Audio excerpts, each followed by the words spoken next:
রাজধানীর মহাখালী জাতীয় সংক্রমণ ব্যাধি হাসপাতালের চিত্র এটি। মেঝেতে বিছানা পেতে চলছে চিকিৎসা, তবে এই নিয়ে কোনো অভিযোগ নেই স্বজনদের। ভালো চিকিৎসায় সন্তুষ্ট তারা। এই জায়গায় যে 2-3 দিনে সুস্থ হয়ে গেছে।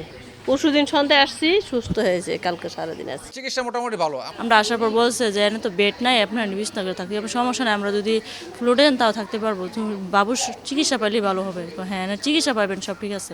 কেরানীগঞ্জ থেকে আসা ছোট্ট শিশু মরিয়ম। হাম আক্রান্ত হয়ে 2 মাস বয়সী মরিয়ম 4 দিন ধরে এভাবেই লড়াই করছে হাসপাতালের বিছানায়। প্রথম দিন তো অবস্থা বুঝি নাই, আস্তে আস্তে ট্রিটমেন্ট চলতেছে, এখন আল্লাহর রহমতে অনেকটাই সুস্থ।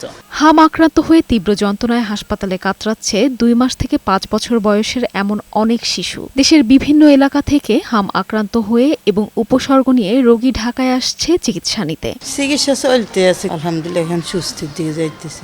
প্রথমে গালের র্যাশ ওঠাতে আমরা প্রাইভেটে নিয়ে গেছিলাম, তো প্রাইভেটে আসলে ওনারা পরবর্তীতে এটা ধরা পড়ছে যে এটা হাম।